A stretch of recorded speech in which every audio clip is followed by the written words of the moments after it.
আমি ভাবতেই পারিনি যে ট্রেনে ওঠার পরে আমার সাথে এরকম স্ক্যাম হয়ে যাবে। পুরো বিষয়টা কি চলো বলি।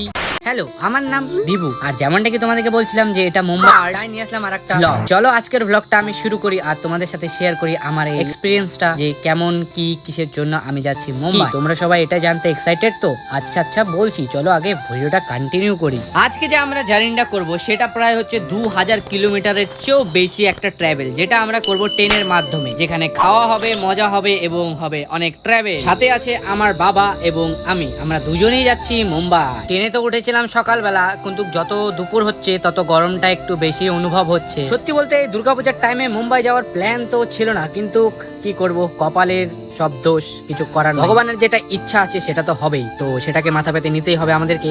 আর এই বলেই আমরা সুন্দর ভিউ দেখতে দেখতে যাচ্ছিলাম। আর চলো ভিউটা তোমাদের সাথে আমি শেয়ার করি। সত্যি খুব সুন্দর না? চারিদিকে কি সুন্দর, শুধু সবুজ আর সবুজ, চারিদিকে শুধু ধান আর ধান, মেঘলা আকাশ। তো একটুক্ষণের জন্য এই ঠান্ডাটা ছিল, তারপর আবার গরম হয়ে যায়।